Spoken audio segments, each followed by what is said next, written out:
Hi friends, in today's session we start with a fresh topic that is called as isotonic, hypertonic and hypotonic. So these three one marker question are really very favorite for your school examination concern. Many a time this question asked in 3 marks.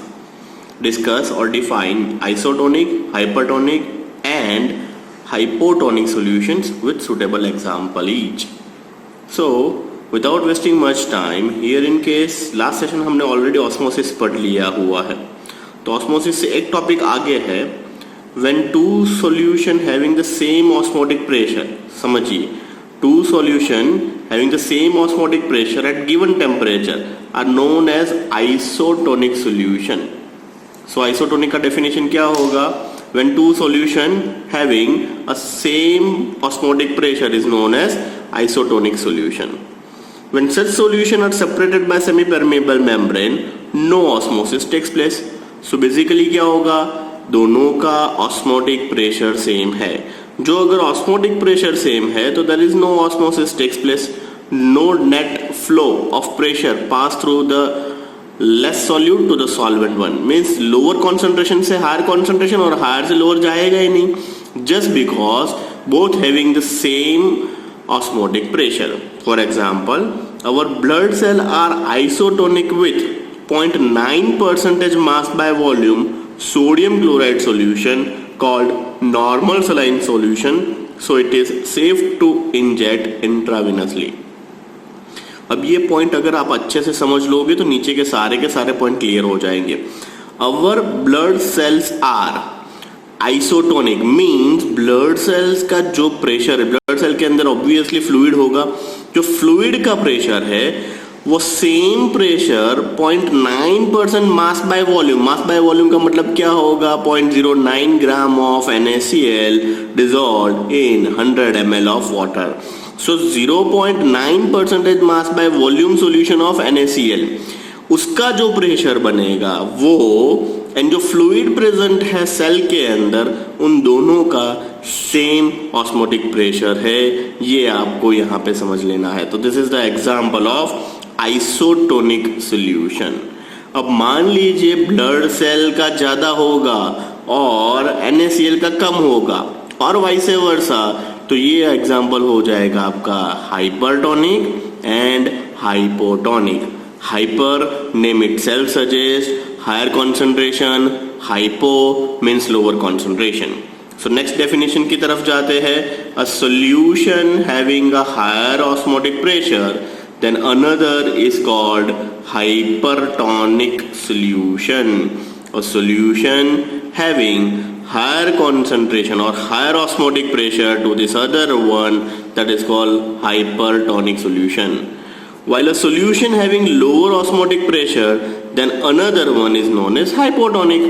So जिसका pressure कम होगा that is called is hypotonic and जिसका ज़्यादा होगा that is hypertonic. If we placed our blood cell in a solution containing more than 9% mass by volume, अब समझिए blood cell का जो pressure है वो एग्जैक्ट 0.9 के जितना ही है. अब हम क्या कर रहे हैं? Blood cell in a solution containing more than NaCl का जो कॉन्सेंट्रेशन है और प्रेशर जो है वो हम बढ़ा देते हैं, 0.9 से बढ़ा देते हैं. So water will flow out of the cell and they would shrink.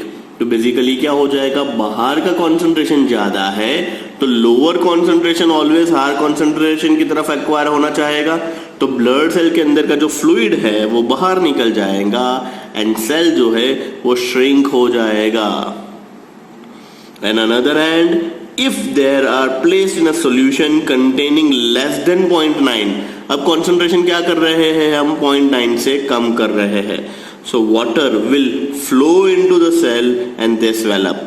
तो अब हायर कॉन्सेंट्रेशन कहाँ पे है? सेल के फ्लूइड के अंदर, और बाहर का कॉन्सेंट्रेशन क्या है? कम है.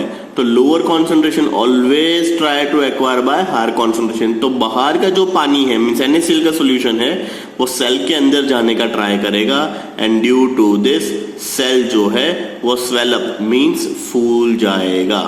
सो this is all about your hypotonic and hypertonic solutions. सो ये 3 डेफिनेशंस पूछेंगे, 3 मार्क में भी पूछ सकते हैं या फिर 1 मार्कर ईच पूछ सकते हैं, तो अच्छे से प्रिपेयर कर लेना with example. Now next is what do you mean by osmosis. Osmosis हमने ऑलरेडी पहले भी पढ़ लिया है। Osmosis is the process of flow of solvent molecule from a pure solvent to the solution through a semi-permeable membrane. Once again आपको semi-permeable membrane भी पता है. What actually means by semi-permeable membrane? Outer solution can go inside but inner solution cannot come out. So this is all about your semi-permeable membrane. Or it is the flow of solvent molecule from lower concentration side to a higher concentration side through a semi-permeable membrane, that is SPM. So this is osmosis. मैंने शायद osmosis पढ़ा तभी भी बोला था, जब भी हम रिवर्स ऑस्मोसिस करेंगे फिर से एक बार ऑस्मोसिस की डेफिनेशन को अच्छे से पढ़ेंगे। सो सबसे पहले अगर आपका ऑस्मोसिस पार्ट क्लियर है तो रिवर्स ऑस्मोसिस बहुत इजी हो जाएगा। इससे कंप्लीटली उल्टा। अब देखिए यहाँ पे किस से किस तरफ सॉल्यूशन जा रहा है। यहाँ पे flow of solvent molecule from pure solvent to the solution, solvent से सॉल्यूशन की तरफ जा रहा है। और उल्टा याद रखिए किस हिसाब से, flow of solvent molecule from lower concentration side to higher concentration, that is osmosis. Osmosis के अंदर क्या होता है, lower concentration side to the higher concentration side जा रहा है।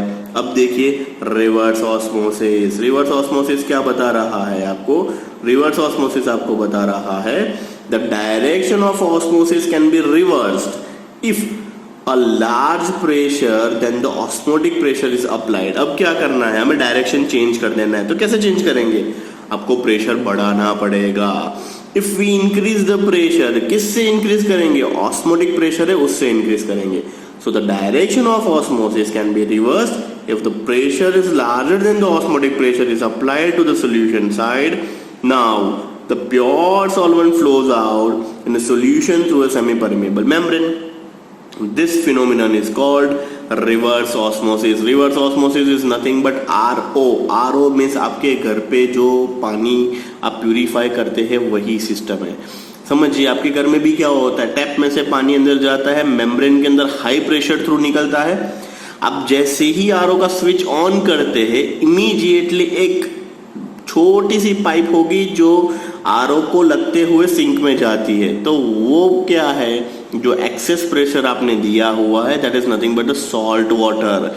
तो प्योर पानी आप आगे से निकाल रहे हो, पीछे से सॉल्ट वाटर निकल रहा है। This is all about your reverse osmosis and is used in desalination of sea water. Basically sea water को पोर्टेबल करने के लिए ये यूज होता है, but it is really very difficult because the content of salt is really very high in sea water. When the pressure is more than osmotic pressure is applied, pure water is squeezed out of a sea water through the membrane commonly known as SPM, that is called cellulose acetate हो सकता है, parchment paper हो सकता है, cellophane sheet हो सकते हैं, pig's bladder हो सकते हैं और many more semi-permeable membranes are there. A schematic representation of reverse osmosis is as follows. Means यहाँ पे आपको डायग्राम में क्लियरली बताया हुआ है। There is fresh water, this is semi permeable membrane, this is salt water। देखिए piston से pressure आएगा, पानी यहाँ से बाहर निकलेगा और दूसरा पानी जो है वो यहाँ से मीन्स जो सिंक में होते हुए निकलता है वो यहाँ से बाहर निकल जाएगा। सो here in case that is your outlet of RO pure water and यहाँ से आपका जो एक्सेस सॉल्ट वाटर है वो सिंक में चला जाता है। सो this is all about your reverse osmosis and osmosis. अच्छे से डेफिनेशन पढ़ लीजिएगा, 2 मार्क के अंदर पूछ सकते हैं what actually means by osmosis and reverse osmosis. Figure draw करना कंपलसरी है। Next we move on to the last part of this chapter and then we end with this chapter.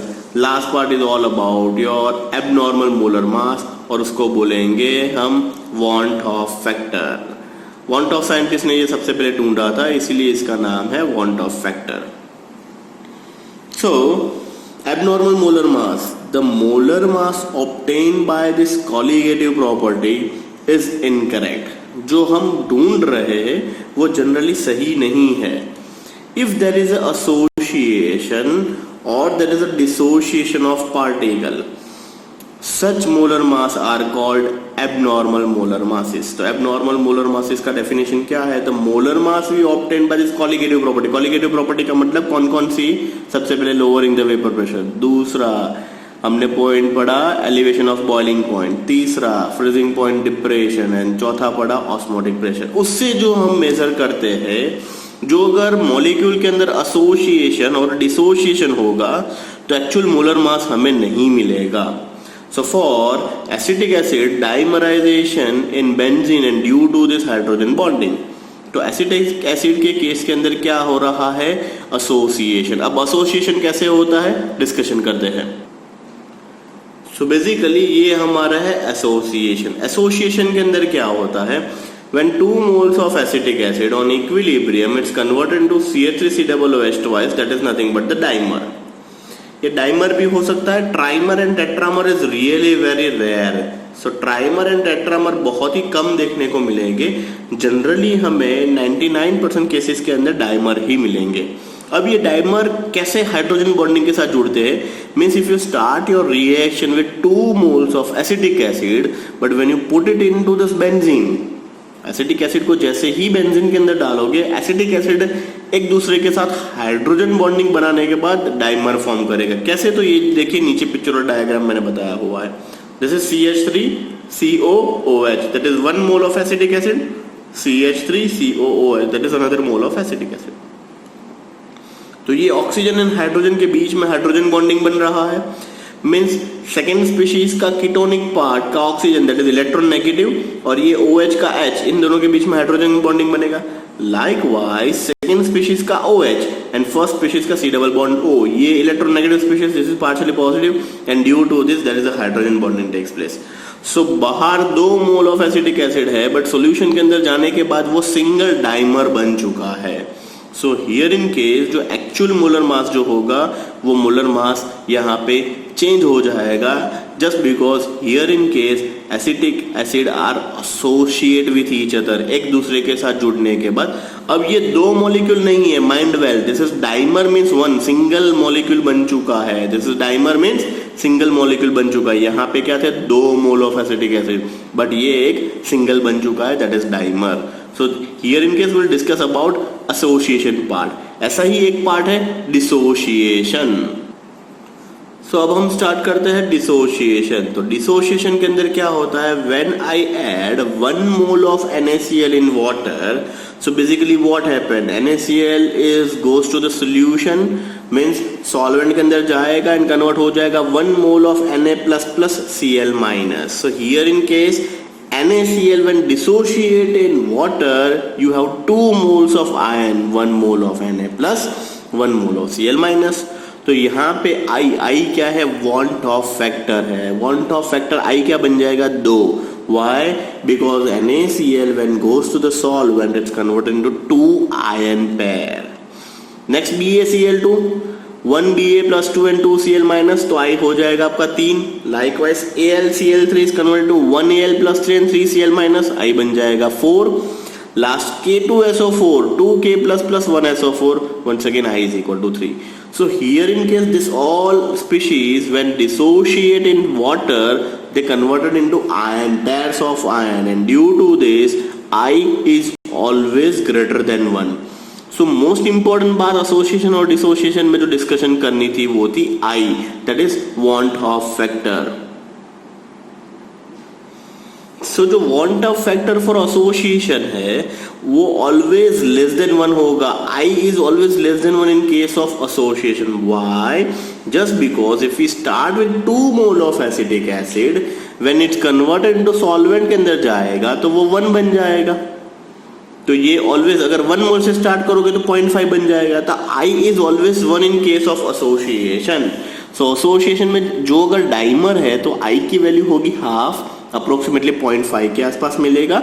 जो 100% एसोसिएशन हो तो I is equal to 1/3 if 100% trimerisation हो रहा है तो, and if I is equal to 1/4 जो अगर 100% टेट्रामराइजेशन हो रहा है तो. ऐसा ही डिसोसिएशन के अंदर होगा. डिसोसिएशन के केस के अंदर dissociation is always I is greater than 1. Why? Because if we start with 1 mole of NaCl, you always get I is equal to 2. Why? 1 Na plus 1 Cl minus. Likewise BaCl2 के लिए 3, AlCl3 के लिए 4 and K2SO4 के लिए 3 हो जाएगा. अब कितने ऐसे सॉल्ट है जिसके लिए I1 है? मीन्स इसका एग्जाम्पल क्या है? तो एग्जाम्पल डिस्कशन करते हैं. एग्जाम्पल्स आर, कुछ ऑर्गेनिक सॉल्ट्स की बात करें, ऊपर सारे हमने आयनिक सॉल्ट्स या इनऑर्गेनिक सॉल्ट देखे. जैसे ऑर्गेनिक सॉल्ट की बात करें तो ग्लूकोज. अब ग्लूकोज कभी भी आयनिक फॉर्म नहीं कर सकता है, दैट इज C6H12O6, तो उसका I1 होगा. यूरिया NH2CONH2 वो कभी भी आयनिक फॉर्म नहीं होता है, तो I is equal to 1. And sucrose C12H22O11 where I is equal to 1.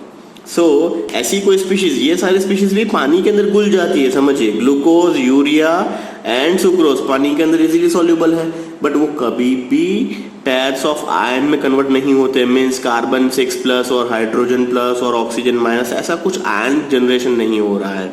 सो इसीलिए there I is equal to 1 रहेगा. तो this is all about your association and dissociation. अब फिर से एक बार थ्योरेटिकल पार्ट डिस्कस कर लेते हैं.